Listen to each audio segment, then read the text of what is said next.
நம்மோடு டெல்லியிலிருந்து இந்த செய்தியாளர் சந்திப்பில் நமக்கு நிறைய தகவல்களை சேகரித்து வழங்கிய டெல்லி செய்தியாளர் ரமேஷ் குமார் இணைந்திருக்கிறார். முக்கியமான டேக்அவேஸ் நம்ம பார்த்துருக்கோம். எல்லா தலைப்புச் செய்திகளும் இந்த நொடியில் எல்லாருக்கும் அத்துப்படி. இதில் கவனிக்க வேண்டிய முக்கிய செய்திகள் என்ன ரமேஷ்? வணக்கம். அனைவரும் ஆவலுடன் எதிர்பார்த்து காத்துக் கொண்டிருந்த 18வது மக்களவைக்கான தேர்தல் தேதியும் தேர்தல் அட்டவணையும் அறிவிக்கப்பட்டிருக்கிறது. நாம் இதுல புரிஞ்சுக்க வேண்டிய விஷயம், இந்த தேர்தல் என்பது மொத்தம் 7 கட்டங்களாக நடக்க போகிறது. முதல் கட்டம் ஏப்ரல் 19 தொடங்கி கடைசி கட்டம் ஜூன் 1ஆம் தேதியோடு நிறைவடைகிறது. இதுல இந்த அனைத்து கட்டங்களுக்குமான வாக்கு எண்ணிக்கை என்பது ஜூன் 4ஆம் தேதி நடைபெற போகிறது என்பது குறிப்பிடத்தக்கது. நம்ம தமிழ்நாட்டை பொறுத்த வரைக்கும் முதல் கட்டத்திலேயே ஒரே கட்டமாக தேர்தல் நடக்க போகிறது.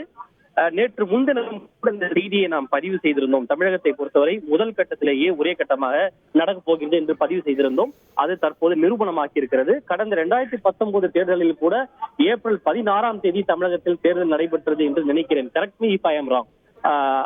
இந்த ஆண்டு ஏப்ரல் 19ஆம் தேதி இந்த தேர்தல் நடைபெற்றது. இந்த முறையும் ஏப்ரல் 19 என்பது நடைபெற இருக்கின்றது. புதுச்சேரிக்கும் தமிழகத்தில் காலியாக இருக்கக்கூடிய விலங்கோடு சட்டமன்ற தொகுதிக்கான இடைத்தேர்தலும் இந்த ஏப்ரல் 19ஆம் தேதி நடைபெற இருக்கின்றது. தமிழகத்துல இந்த வேட்புமனு தாக்கலை பொறுத்தவரை மார்ச் 20, வேட்புமனு தாக்கலுக்கான கடைசி நாள் மார்ச் 27, வேட்புமனுக்கள் பரிசீலனை மார்ச் 28, திரும்ப பெறுவதற்கான கடைசி நாள் மார்ச் 30 என்று தெரிவிக்கப்பட்டிருக்கின்றது. குறிப்பாக இந்த முதல் கட்ட தேர்தலை சந்திக்கக்கூடிய அந்த மாநிலங்களை பொறுத்தவரை மொத்தம் 22 மாநிலங்கள் முதல் கட்டமாக ஏப்ரல் 19ஆம் தேதி தேர்தலை சந்திக்கிறது. தமிழகம் மட்டுமல்லாது புதுச்சேரி, அருணாச்சல் பிரதேஷ், ஆந்திரா, சண்டிகர், தாத்ரா, நகர் ஹவேலி, டெல்லி, கோவா, குஜராத், இமாச்சல் உள்ளிட்ட 22 மாநிலங்கள் இந்த தேர்தலை சந்திக்க இருப்பது குறிப்பிடத்தக்கது. ஒட்டுமொத்தத்தில் பார்த்தோமேனால் முதல் கட்டத்தில் 102 தொகுதிகளுக்கும், இரண்டாம் கட்டமாக 89 தொகுதிகளுக்கும், மூன்றாம் கட்டமாக 94 தொகுதிகளுக்கும், நான்காம் கட்டமாக 96 தொகுதிகளுக்கும், ஐந்தாம் கட்டமாக 49 தொகுதிகளுக்கும், 5 மற்றும் 6 மற்றும் 7ஆம் கட்டமாக 57 மற்றும் 57 தொகுதிகள் என ஒட்டுமொத்தமாக அனைத்து தொகுதிகளுக்குமான அந்த தேர்தல் என்பது மொத்தம் 7 கட்டங்களாக நடைபெற உள்ளது. Very interesting Ramesh. நமக்கு கிட்டத்தட்ட 1.5 மாதம் காத்திருக்கணும் பரீட்சை எழுதி ரிசல்ட்டுக்காக அப்படிங்கிறது குறிப்பிடத்தக்கது.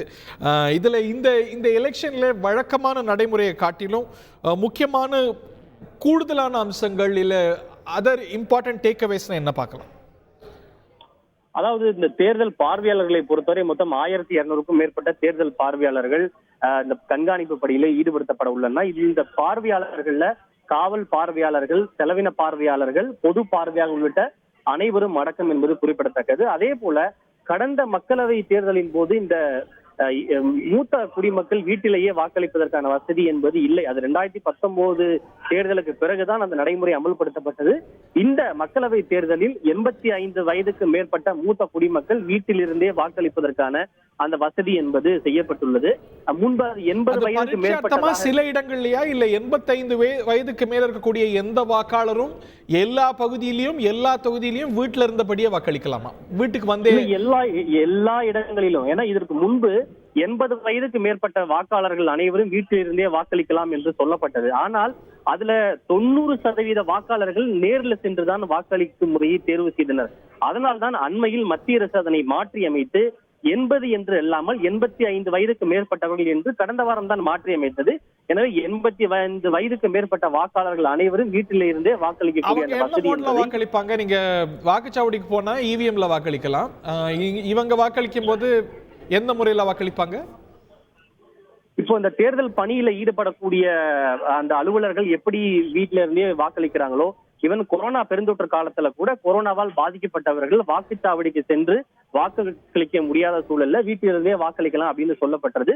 கிட்டத்தட்ட அவர்களுக்கு என்ன நடைமுறையோ அதே நடைமுறை தான். யார் யாரெல்லாம் அந்த வசதியை பெற விரும்புகிறார்களோ முன்னதாகவே அந்த விண்ணப்பத்தை பூர்த்தி செய்து நாங்கள் வீட்டிலிருந்தே வாக்களிக்க விரும்புகிறோம் என்கிற அந்த வசதியை அவர்கள் முன்கூட்டியே தேர்வு செய்ய வேண்டும்.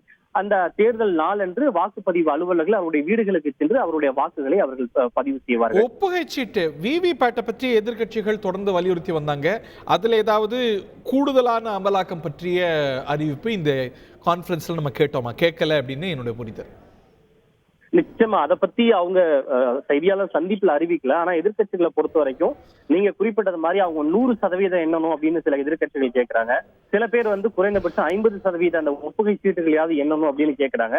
ஆனா பொதுவா தேர்தல் ஆணையம் தற்போது வரை கடைபிடிக்கப்பட்டு வருகின்ற அந்த நடைமுறையின்படி சுமார் 10% ஒப்புகை சீட்டுகளை மட்டும்தான் எண்ணி சரிபார்ப்பது வழக்கமாக இருக்கிறது. அதில் பொறுத்தவரை எந்த விதமான மாற்றமும் இதுவரை ஏற்படவில்லை, அதற்கான அறிகுறிகளும் தென்படவில்லை. 46 நாள் கழிச்சு தமிழ்நாட்டுக்கு ரிசல்ட் வரப்போகுது. அந்த இடைப்பட்ட காலத்திலையும் தமிழ்நாட்டில் இந்த தேர்தல் நடைமுறைகள் அமல்ல இருக்குமா? அதன இம்ப்ளிகேஷன்ஸ் என்ன? இந்த நீண்ட காத்திருப்புடைய விளைவுகள் என்ன? அப்போ தமிழ்நாட்டில் மாடல் கோட் ஆஃப் கான்டக்ட் தொடர்ந்து அமல்ல இருக்குமா? நிச்சயமா, அதாவது எத்தனை கட்டங்களாக தேர்தல் நடைபெற்றாலும் தமிழகத்தை பொறுத்தவரை முதல் கட்டத்திலேயே முடிந்து விட்டாலும் கூட தேர்தல் கடைசி கட்ட தேர்தல் எப்போது முடிகிறதோ அதுவரை தேர்தல் நடத்தை விதிமுறைகள் நிச்சயமாக அமலில் இருக்கும். அதுதான் கடந்த கால நடைமுறையாகவும் இருந்தது, இனியும் கிட்டத்தட்ட அதுதான் நடைமுறையாக இருக்கும். ஒருவேளை முக்கியமாக ஏதேனும் சில திட்டங்களை செயல்படுத்த வேண்டும் என்றால் அவர்கள் தேர்தல் ஆணையத்திற்கு அனுமதி கேட்டு அவர்கள் ஒப்புதல் அளித்தால் அதனை செயல்படுத்தலாம். ஆனால் பொதுவான நடைமுறை என்பது எத்தனை கட்டங்களாக தேர்தல் நடைபெறுகிறதோ கடைசி கட்ட தேர்தல் நடைபெற்று வாக்கு எண்ணிக்கை நடைபெற்று முடிந்த பிறகுதான் தேர்தல் நடத்தை விதிமுறைகள் விலக்கிக் கொள்ளப்படும். இந்த இடைப்பட்ட காலத்துல தேர்தலுக்கு முந்தைய பிந்தைய போன்ற கருத்து கணிப்புகள் கூட எடுப்பதற்கு அனுமதி இல்லை. நம்ம தமிழகத்தை பொறுத்தவரை ஏப்ரல் 19 தேர்தலுக்கு முந்தைய கருத்து கணிப்பு எடுக்க வேண்டும் என்றால் நிச்சயமாக ஏப்ரல் 16ஆம் தேதியோ 17ஆம் தேதியோ நடத்தி கொள்ளலாம். அதன் பிறகு ஏப்ரல் 20ஆம் தேதியோ 21ஆம் தேதியோ தேர்தலுக்கு பிந்தைய கருத்து கணிப்புகளை கூட நம்மால் மேற்கொள்ள முடியாது. கடைசி கட்ட தேர்தலான 1ஆம் தேதி மாலை தான் கடைசி இந்த தேர்தலுக்கு பிந்தைய கருத்து கணிப்பை நாம் எடுக்க முடியும். Correct me if I am wrong. போன முறையும் தேர்தல் நடந்தது, ஆனா இந்த முறை கொஞ்சம் கூடுதலான அவகாசத்துல இந்த 7 கட்டம் ஒரு நீண்ட கேலண்டர்ல விரிந்திருக்கிற மாதிரியான ஒரு புரிதல் இருக்கே, இல்ல அது ஒரு புரிதல் தானா, இல்ல இந்த முறை கூடுதலான நாட்கள்ல? இல்ல, நீங்க சொல்றது வாஸ்தவம் தான். அதாவது கடந்த முறையும் கிட்டத்தட்ட தேர்தலுக்கும் வாக்கு எண்ணிக்கைக்கும் 1 மாத கால வித்தியாசம் என்பது இருந்தது. நமக்கு தமிழகத்துல ஏப்ரல் மாதம் தேர்தல் நடந்தது. தேர்தலுக்கான அனைத்து கட்ட தேர்தல்களும் மே மாதம் 25ஆம் தேதியோடு நிறைவடைந்து விட்டது. ஆனால் இந்த முறை ஒரு வாரம் கூடுதலாக கடைசி கட்ட தேர்தல் என்பது நடைபெறுகின்றது. எனவே கடந்த தேர்தலுக்கும் இந்த தேர்தலுக்கும் பெரிய அளவில் எந்த விதமான வித்தியாசமும் இல்லை. அப்போதும் கூட வாக்கு எண்ணிக்கைக்கு 1 மாத கால வித்தியாசம் என்பது இருந்தது. ஆனால் இந்த முறை நாட்கள் வந்து கொஞ்சம் கூடுதலாக இருக்கிறது. ஒரு தோராயமா பார்த்தோம் என்றால் ஒரு வாரம் கூடுதலாக இந்த முறை நடக்கிறது. ஏனென்றால் அதுக்கு காரணம் கடந்த முறை அந்த லோக்சபாவோட டேர்ம் என்பது ஜூன் மாதத்தோடு நிறைவடைந்து விட்டது. ஆனால் இந்த முறை ஜூன் 14ஆம் தேதி வரை இந்த 17வது மக்களவையோட பதவி காலம் இருக்கிறது. எனவே அவர்கள் இந்த தேர்தலை நடத்துவதற்கு கூடுதலான அந்த நாட்களை எடுத்துக்கொண்டார்கள். Very interesting. கிட்டத்தட்ட 46 நாட்கள் காத்திருப்புக்கு பிறகுதான் தமிழ்நாட்டுக்கு விடை தெரிய போகுது நாடாளுமன்ற மக்களவை தேர்தலில் யார் ஜெயிக்கிறாங்க அப்படின்னு. புதுச்சேரிக்கும் தமிழ்நாடோட சேர்ந்து தான் தேர்தல் நடக்குது இல்லையா ரமேஷ்? நிச்சயமா, ஏப்ரல் 19ஆம் தேதி தான் புதுச்சேரி விளவங்கோடு சட்டமன்ற தொகுதிக்கான இடைத்தேர்தல் ஏப்ரல் 19ஆம் தேதி நடைபெற இருக்கிறது. அன்னைக்கு அந்த விளவங்கோடு மட்டுமல்ல, நாட்டுல பல மாநிலங்கள்ல காலியாக இருக்கக்கூடிய பல்வேறு சட்டப்பேரவை தொகுதிகளுக்கும் அன்றைக்கு தான் இடைத்தேர்தல் என்பது நடைபெற இருக்கிறது. இப்ப மாடல் கோட் ஆஃப் கான்டக்ட் இப்ப நீங்களும் நானும் பேசிட்டு இருக்கக்கூடிய இந்த நொடியே அமலுக்கு வந்துருச்சு அப்படின்னு புரிஞ்சுக்கிறோம். இந்த மாடல் கோட் ஆஃப் கான்டக்ட் அப்படின்னு பார்க்கும்பொழுது அரசியல் தலைவர்கள், அரசியல் கட்சிகளை தாண்டி மக்கள் வரைக்கும் நிறைய ரெஸ்ட்ரிக்ஷன்ஸ் வருது. இவ்வளவு பணம் தான் எடுத்துட்டு போகலாம், இந்த மாதிரி நிறைய ரெஸ்ட்ரிக்ஷன்ஸ் வருது. இந்த மாடல் கோட் ஆஃப் கான்டக்ட் ஒரு சாமானியன நாட்டில் எப்படி பாதிக்கும்? என்னென்ன விஷயங்கள்ல மக்கள் கவனமா இருக்கணும்? அதாவது ஒரு அதிக அளவிலான பணத்தை வந்து வாக்காளர்கள் எடுத்து செல்லக்கூடாது. பொதுமக்களை பொறுத்த வரைக்கும் அவர்களுக்கான கட்டுப்பாடுகள் என்பது முக்கியமாக இந்த பணம் அப்படின்றது தான். அததான் அவங்க சொல்லியிருக்கிறாங்க. 4 விதமான எம் அப்படின்றது எங்களுக்கு பெரிய சவாலா இருக்குன்னு சொல்றாங்க. ஒன்னு மசில் பவர், இன்னொன்னு மணி பவர், இன்னொன்னு மிஸ் இன்ஃபர்மேஷன், இன்னொன்னு மாடல் கோட் ஆஃப் கண்டக்ட். இந்த 4 எம் தான் எங்களுக்கு மிகப்பெரிய சவாலா இருக்கு அப்படின்னு தற்போது தேர்தல் ஆணையம் கூட சொல்லியிருக்கிறாங்க. எனவே இதுல மற்ற விஷயங்கள் என்பது அரசியல் கட்சிகளுக்கும் வேட்பாளர்களுக்கும் பொருந்தக்கூடிய விஷயமா இருக்கலாம். ஆனா பொதுமக்களை பொறுத்த வரைக்கும் அவர்கள் அதிகமாக பாதிக்கக்கூடிய விஷயம் என்பது அவர்கள் இந்த பண நடமாட்டம். ஏன்னா இந்த ஆன்லைன் மணி டிரான்ஸ்பர் எல்லாம் கூட நாங்க உன்னிப்பா வந்து கண்காணிப்போம் அப்படின்னு வந்து சொல்லியிருக்கிறாங்க. அதே போல அந்த குக்கர் இது மாதிரியான பரிசு பொருட்களை எல்லாம் கூட கொடுக்கக்கூடாது அப்படின்ற மாதிரி தேர்தல் ஆணையம் அப்படி சொல்லியிருக்காங்க.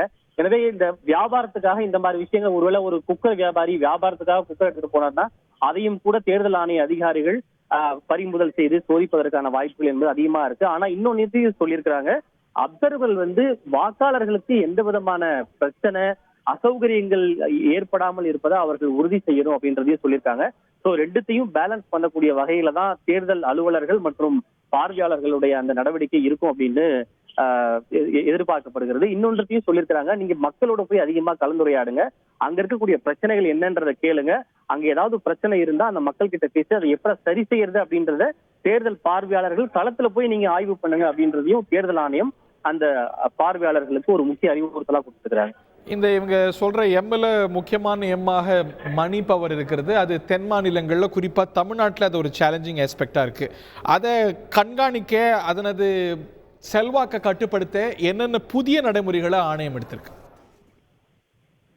அதாவது ஒரு காலத்துல வேண்டுமானால் தமிழகத்தில் அல்லது தென் மாநிலங்கள் மட்டும் இந்த பண நடமாட்டம் என்பது மிகப்பெரிய சவாலா இருக்கலாம். ஆனா இப்ப கடந்த ஒரு 11 மாநில சட்டமன்ற தேர்தலை எடுத்துக்கொண்டால் எல்லா மாநிலங்களிலுமே இந்த பண பட்டுவாடா, பண நடமாட்டம், இந்த பண பிரயோகம் என்பது மிகப்பெரிய சவாலா இருக்கு. இன்னைக்கு தேர்தல் ஆணையம் பேசுகின்ற போது கிட்டத்தட்ட இந்த 10 ஆண்டுகள்ல 300% அதிகமா இந்த பண நடமாட்டம், பண பறிமுதல் என்பது நடைபெற்றிருக்கு அப்படின்றத அவங்க சொல்லியிருக்கிறாங்க. எனவே எல்லா மாநிலங்களையும் அவங்களுக்கு இந்த பண பிரயோகம், போதைப் பொருள் நடமாட்டம், மது, சட்டவிரோத பொருட்களுடைய அந்த நகர்வுன்றது பெரிய பிரச்சனையா இருக்கு அப்படின்றது சொல்லிடுறாங்க. எனவே எல்லா மாநிலங்கள்லயும் இருக்கக்கூடிய சட்ட அமலாக்க அதிகாரிகள், அது சிபிஐயா இருக்கலாம், அது இடியா இருக்கலாம், காவல்துறையாக இருக்கலாம், அல்லது சுங்கச்சாவடி அதிகாரிகளா இருக்கலாம், எல்லாருமே அது மிக தீவிரமாக கண்காணித்து அவர்களோட நடமாட்டத்தை கட்டுப்படுத்தணும். ஆன்லைன் பண பரிமாற்றம் முதற்கொண்டு மிக தீவிரமாக அது கண்காணிக்கப்படும். ஏன்னா இப்ப டிஜிட்டல் நெட்வொர்க் ரொம்ப அபரிமிதமா வளர்ந்து விட்ட இன்றைய காலத்துல ஒரு வாக்காளருக்கு பணம் கொடுக்க வேண்டும் என்றால் நேரடியாக போய் தான் கொடுக்க வேண்டும் என்ற அவசியம் இல்ல, ஆன்லைனில் கூட அந்த வாக்காளர்களுக்கு பணம் கொடுப்பது என்கிற அந்த சில விஷயங்கள் நடைபெறக்கூடும். எனவே ஆன்லைன்ல எந்த அளவுக்கு பண பரிமாற்றம் நடக்கிறது என்பதை கூட உன்னிப்பாக நாங்கள் கண்காணிப்போம் அப்படின்றது சொல்லியிருக்காங்க. குறிப்பிட்ட ஒரு அக்கௌண்ட்ல இருந்து வேற பல அக்கௌண்ட்களுக்கு சஸ்பீஷியஸான முறையில அதிக அளவிலான பண பரிமாற்றங்கள் நடைபெற்றால் நிச்சயமாக அவற்றை கண்காணித்து இன்கம் டாக்ஸ் அதிகாரிகள் உள்ளிட்டோர் நடவடிக்கை எடுப்பார்கள். அவர்களுக்கு அதற்கான அதிகாரம் என்பது கொடுக்கப்பட்டிருக்கிறது. மல்டிபிள் ஏஜென்சி, இடி, ஐடி, இந்த மாதிரி எல்லா ஏஜென்சிஸோடையும் நாங்கள் தொடர்பில் இருக்கோம் இதை கண்காணிக்க அப்படின்னு ஆணையர் சொன்னதை நம்ம கேட்டோம். இப்போ இணையக்கூடிய நேர்களுக்கு சொல்லுங்க, கவுண்ட் டவுன் தொடங்கிடுச்சு. தமிழ்நாட்டை பொறுத்த வரைக்கும் 34 நாள்ல தேர்தல் நடந்த பிறகு 46 நாள் கழிச்சு தான் ரிசல்ட். இப்போ தமிழ்நாடு கேலண்டரை இப்போ இணைந்திருக்கக்கூடிய நேர்களுக்கு விளக்கி சொல்லுங்க ரமேஷ். தமிழகத்தை பொறுத்தவரை முதல் கட்டத்திலேயே ஒரே கட்டமாக சிங்கிள் ஃபேஸிலேயே தேர்தல் நடக்க போகிறது. ஏப்ரல் 19ஆம் தேதி தேர்தல் என்று சொல்லப்பட்டிருக்கின்றது. தமிழகம் மட்டுமல்லாது புதுச்சேரி, தமிழகத்தில் காலியாக இருக்கக்கூடிய விளவங்கோடு சட்டப்பேரவை அந்த தொகுதிக்கான இடைத்தேர்தலும் கூட அன்றைக்கு தான் நடைபெற போகிறது. தமிழகத்தை பொறுத்தவரை வேட்புமனு தாக்கல் என்பது மார்ச் 20, மனு தாக்கல் நிறைவு செய்ய கடைசி நாள் மார்ச் 27, மனுக்கள் மீதான பரிசீலனை மார்ச் 28, அதை திரும்ப பெறுவதற்கு மார்ச் 30 கடைசி நாள் என்று சொல்லப்பட்டிருக்கிறது. செய்திகளை உடனுக்குடன் தெரிந்து கொள்ள உடனே சப்ஸ்கிரைப் பண்ணுங்க.